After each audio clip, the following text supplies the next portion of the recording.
Criminals are known to be creative and conceive new strategies to keep up with the times and maximize earnings. And for one mysterious and deadly Dominican Kingpin in the Bronx named Bartolome Moya, he devised an innovative scheme to use the guise of law enforcement to rob his rivals and then eliminate them from his competitive circle. Bartolome Moya was born on October 24, 1957. He hailed from Fantino, a town in the Sanchez Ramirez province of the Dominican Republic. The Dominican Republic is a country steeped in narcotics activity and has long served as the primary transport hub for Colombian cartels trafficking cocaine to the United States and Europe. Moya's hometown is 20 miles outside of the city of San Francisco de Macorís, which is one of the busiest drug centers in the Caribbean. Little is known about Moya's youth, but at some point in his teens, he began carrying out low-level tasks for drug dealers and soon was involved in the cocaine trade with crews from San Francisco de Macorís. In 1986, Moya was among the large wave of Dominicans who emigrated to the US, and he arrived in New York City with no criminal record. Many of the Dominicans who landed here in the 80s had drug contacts who were already established and carrying out business in the city. From almost the time that Moya landed in the States, he connected with his contacts from San Francisco de Macorís and began building his own drug enterprise right here in the Bronx. Records show that in 1988, at the age of 31, Moya received a social security number, and soon after he opened up a car garage and a travel agency. Moya arrived during the crack epidemic in New York City when violence and murders were raging through urban streets. The South Bronx was one of the most decayed sections in the nation, with a high prevalence of homicides and narcotics activity. It was during this period when Dominicans began to dominate the drug trade of the Northeast U.S. Moya established a squad of underlings comprised of mostly young Dominican men, several of whom he brought to the U.S. and employed at his travel agency. He used his businesses as places to carry out deals and also launder drug money, and he operated a drug ring out of the garage which sold marijuana, cocaine, and a heroin brand named White Eagle. It was around this time when Moya connected with 30-year-old Bronx resident Andre Paige. Known as Dre or Baldy, at 6'4" and a muscular 210 pounds, he was an imposing figure who had worked in the drug trade since his teens and carried out enforcement work for big-time hustlers. The father of 4 children, he had been in and out of jail since adolescence. While Dre was known to be easygoing and charming, he was a remorseless killer with a fearsome reputation and soon became Moya's top lieutenant and enforcer. Witnessing the many people around him also profiting off of drug sales, Moya saw an opportunity ripe for the taking. He and Dre devised a scheme to rob drug dealers, but they took that plan a step further and would rob them with a crew of men posing as police officers. This would be effective because not only would witnesses not alert authorities if they thought it was a police raid, there would be little resistance from their targets if they believed it was the cops attempting to arrest them. With his extensive rap sheet, Dre was familiar with how drug busts were carried out, and he was put in charge of a crew comprised of Moya's underlings and some of Dre's street associates. He purchased replica badges, the type of windbreaker jackets used in police raids, had fake search warrants and paper IDs created, and had police-style vehicles for them to drive. Dre chose not to pose as federal agents because he knew that drug dealers were accustomed to being arrested by plainclothes officers from local narcotics divisions. Moya would gather intel on his rivals by having people pose as buyers or sellers to infiltrate drug rings and identify the leaders. Then once he obtained this information, he would pass it along to Dre. By July of 1988, Dre was overseeing a squad of bandits and hitmen. That same month, a man named Juan Palacio was gunned down in his car on Moya's orders. Dre and his men began carrying out apartment robberies, stash spot raids, kidnappings, and murders while posing as police officers. Dre donned the bulletproof vest as he led the charge during the raids. He would bang on the home doors while announcing himself as the police, shouting out all of the appropriate cop lingo. Once inside, the men would round up all occupants and tie the victims' hands behind their backs with plastic flex cuffs, then blindfold them with duct tape.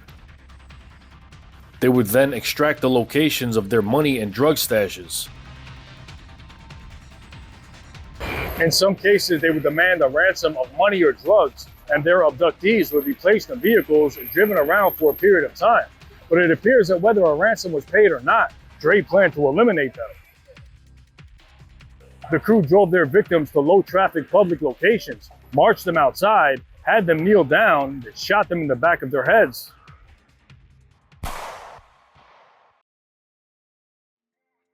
Nicknamed Cuchin, Moya was a very discreet, shadowy figure who was rarely seen or heard from and mainly communicated through Paige.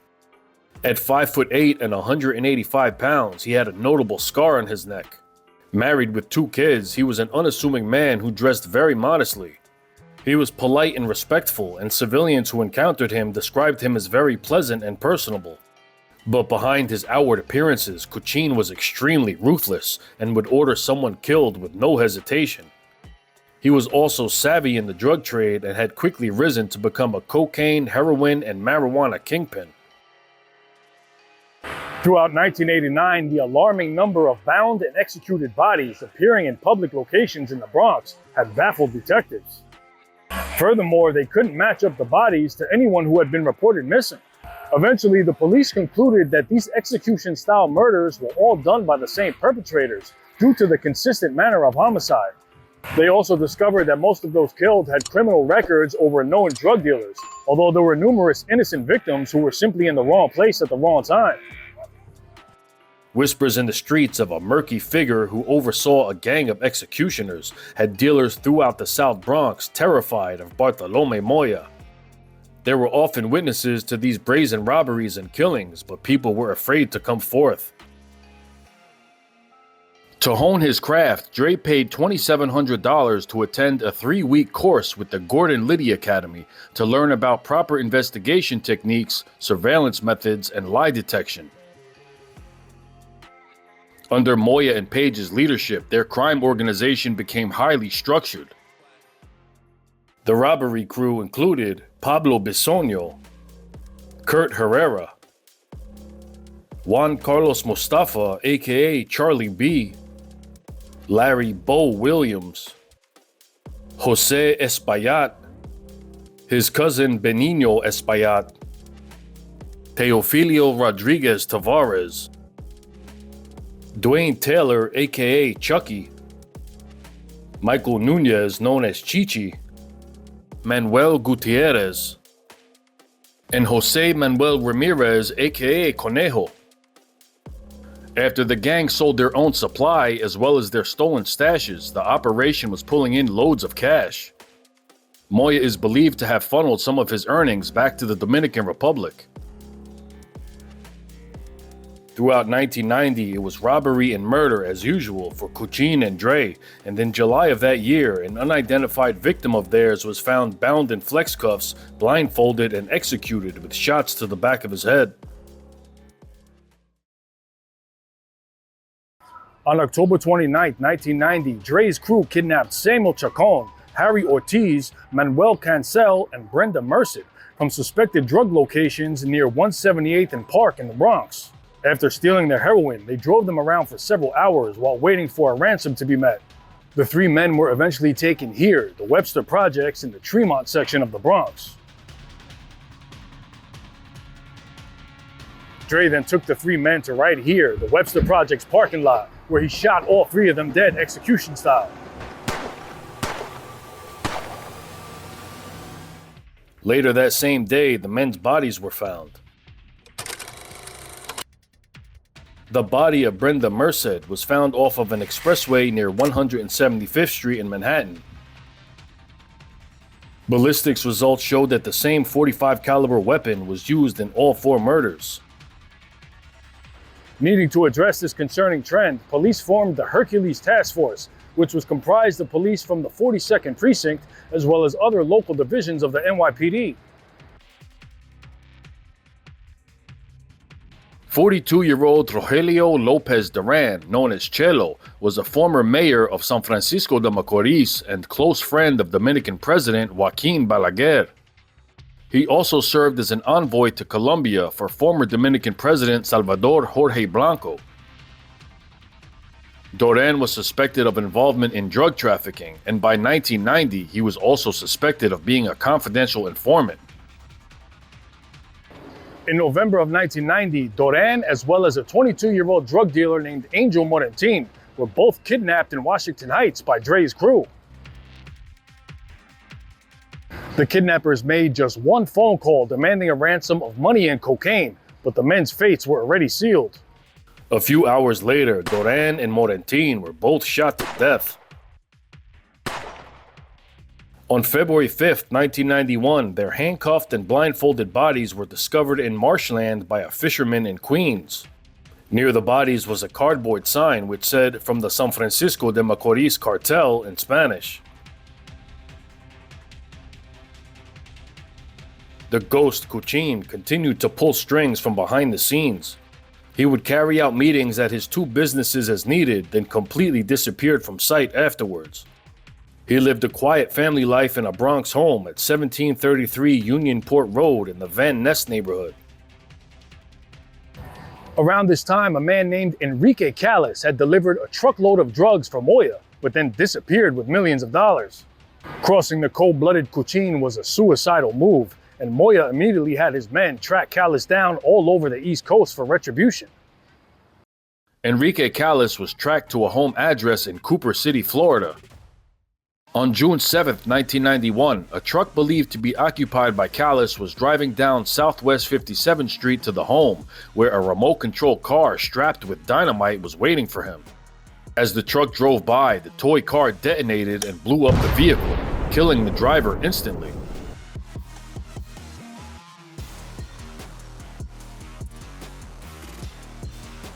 However, it wasn't Enrique driving the vehicle, but rather his half-brother, 55-year-old Joaquin Callis, an Army veteran of the 1961 Bay of Pigs invasion in Cuba. Throughout the summer of 1991, Dre's Bronx mob continued to raid drug spots and pile up bodies. In June, a man named Rolando Castillo was gunned down. Then in July, William Mesa and William Jimenez were both shot dead.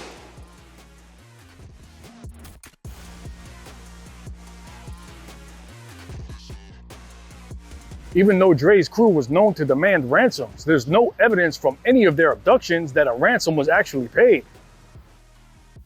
Enrique Callis was eventually found to be staying at a room in the Lincoln Tunnel Motel in North Bergen, New Jersey, a seedy lodge notorious for drug activity. On July 15, 1991, his car was spotted parked outside of the room, and late that evening, a remote-controlled truck strapped with dynamite was detonated in front of the door. The blast demolished that room as well as 3 others and blew the roof off the building. However, Callis was not present and nobody was hurt. Kurt Herrera was later found to have signed into the motel using an alias. A few weeks later, the home of Callis' girlfriend in Dade County, Florida, was also bombed with explosives, but nobody was injured. Lucky to have survived 3 assassination attempts ordered by the Bronx's Boogeyman, Enrique Callis then completely fell off the grid, and his status and whereabouts afterwards were unknown. With the use of explosives and crimes now occurring in 3 different states, it became a federal RICO investigation, and the ATF was called in, and afterwards Paige and his crew began to lay low. Yet after 3 years of overseeing a crew that took part in kidnappings, robberies, and murders, authorities were still unaware of Moya's existence. However, the Invisible Man couldn't hide from his own health. He had recently been diagnosed with congestive heart failure. By now, he had moved to a family member's home in Philadelphia for medical purposes. There, he also operated a restaurant on North Front Street. It wasn't until the spring of 1993 that investigators got their big break. Gang member Manuel Gutierrez, who was a heroin addict, was paranoid about being arrested, so he turned himself in and divulged everything he knew about Paige and Moya to detectives. With the obscure Cuchin finally unveiled, authorities began piecing together their case on what they dubbed the Moya Paige organization. Investigators uncovered that a gang member was stashing dynamite in various homes in the Bronx, and the informant placed Moya's men inside one of the homes. During a search of Juan Carlos Mustafa's home, detectives found a pair of needle-nose pliers that they later confirmed was used to make both bombs in New Jersey and Florida.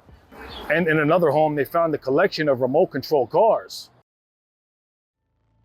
On March 24, 1993, Bartolome Moya was indicted on federal racketeering charges of murder, kidnapping, bombings, and narcotics sales, but he was nowhere to be found. When federal agents went to apprehend Paige, they decided to dress as regular cops and use NYPD vehicles, as they suspected that Paige would be suspicious otherwise and think perhaps it was a crew exacting revenge. Andre Paige and 8 cohorts were indicted on 25 counts, including conspiracy, racketeering, explosive charges, and 12 murders.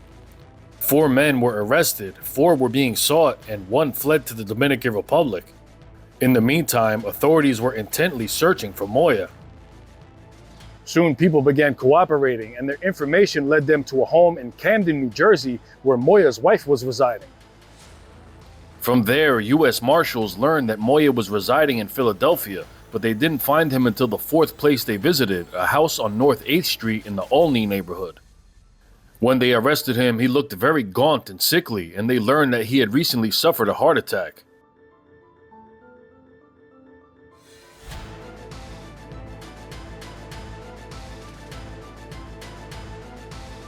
Despite all the money that Moya had earned, he claimed to be destitute. The court appointed him an attorney named George Edelstein, who requested that Judge Thomas Grisa drop the case because Moya had only 6 months to live. After a court-appointed medical team confirmed that Moya's condition was terminal, Grisa sided with the defense and dismissed the charges, saying that they could re-indict him if necessary. In October of 1993, Moya was released to live out his remaining days with his family in Philly. After this, Moya was referred by his physician to Temple University Hospital in North Philadelphia for a heart transplant. In the patient forms that Moya filled out, he listed his occupation as a travel agent and stated that he couldn't afford an operation and was placed on the transplant list.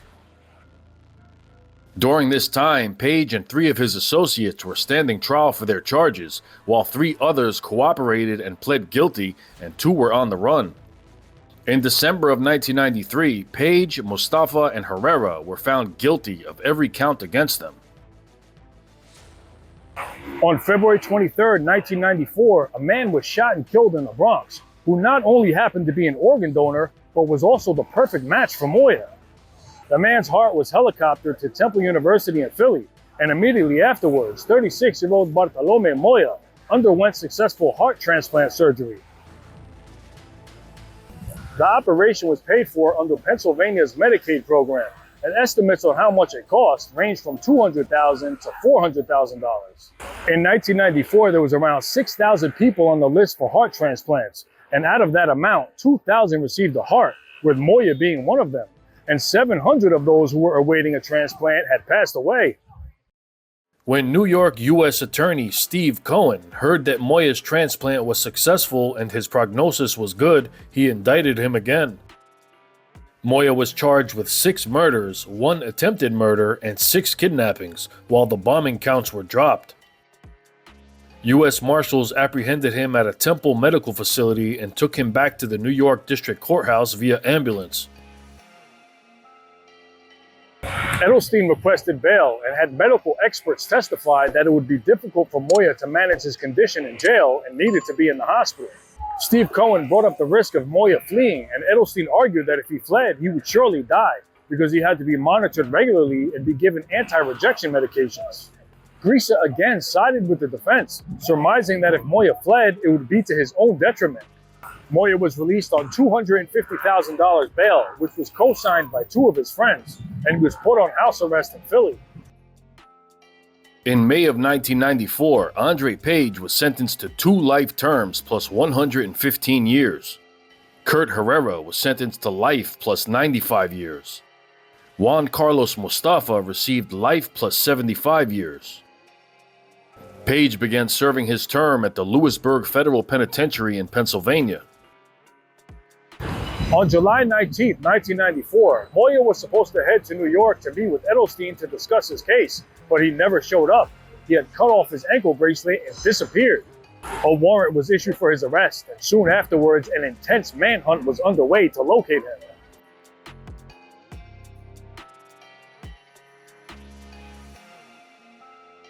When it was uncovered that a high-profile fugitive wanted for murder had received a heart transplant, it became a nationwide controversy. Many were outraged that an accused drug lord and killer had received a vital transplant over more worthy recipients. A spokesman for the hospital responded by saying that someone's moral character is of no consequence in the decision whether a patient gets an organ or not. It's only based on them meeting the required medical criteria. On August 13, 1994, Bartolome Moya was featured on the television program America's Most Wanted. Edelstein told the FBI that he had no idea of Moya's whereabouts. However, he was later caught on tape speaking with a former client of his who was now a government informant that he would disclose Moya's location in exchange for $100,000, which Edelstein claimed was the sum that the government would pay him for that information.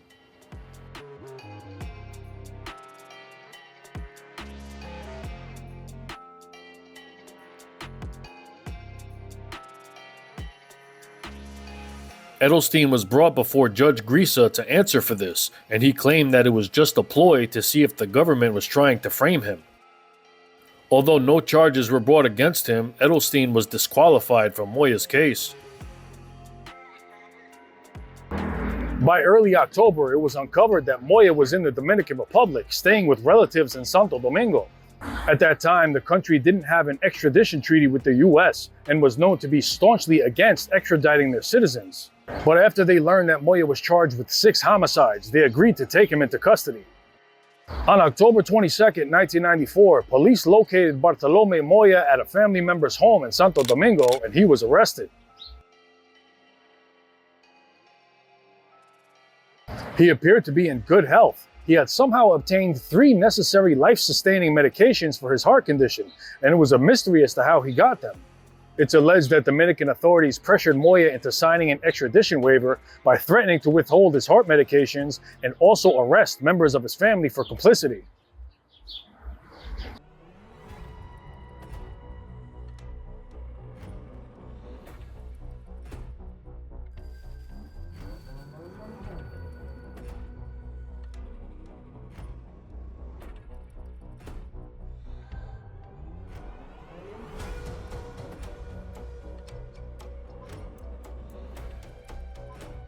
After his return, he was held without bail at the Metropolitan Correctional Center in Lower Manhattan.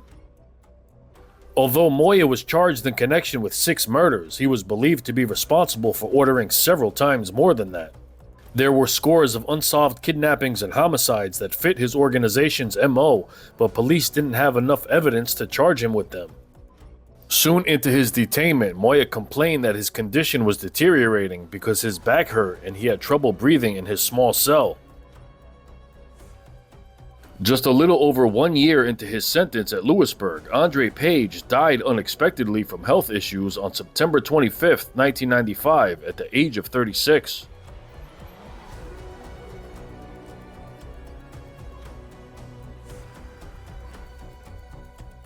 After Moya returned to the US, he allegedly tried to cooperate with authorities to get a better deal, but the information he provided was supposedly outdated and they believed that he was making things up. Moya was represented by longtime public defender Leonard Joy, who had a history of defending notorious criminals. Joy got numerous counts against Moya dismissed, and in September of 1996, Moya pled guilty to 1 charge of murder and kidnapping and 1 firearm count. He was sentenced to 25 years in prison. He was sent to serve his term at the Federal Medical Center in Rochester, Minnesota.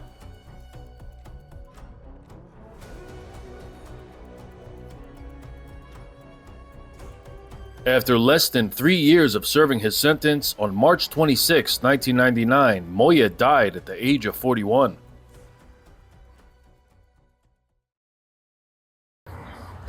Bartolome Moya followed the blueprint to be an effective crime leader by keeping a low profile. Moya's enterprising business model of robbing drug dealers dressed as cops may have continued for several more years, had it not been for his thirst for vengeance and the bombings which ultimately tumbled his house of cards. In the end, operating from the shadows paid off for Moya in some ways, as after possibly ordering dozens of murders, he was only convicted of a single homicide and received a considerably light sentence with the help of a public defender. Moya also served his short amount of time in a medical facility that catered to his ailments and had more lax and humane conditions than standard prisons. His health problems earned him the very compassion that he lacked for others, and he used that to extend his life and freedom. The brutal Bartolome Cuchin Moya was a puppet master who manipulated the criminal, health, and legal systems, but in the end it was his own heart which proved to be even weaker than it was cold.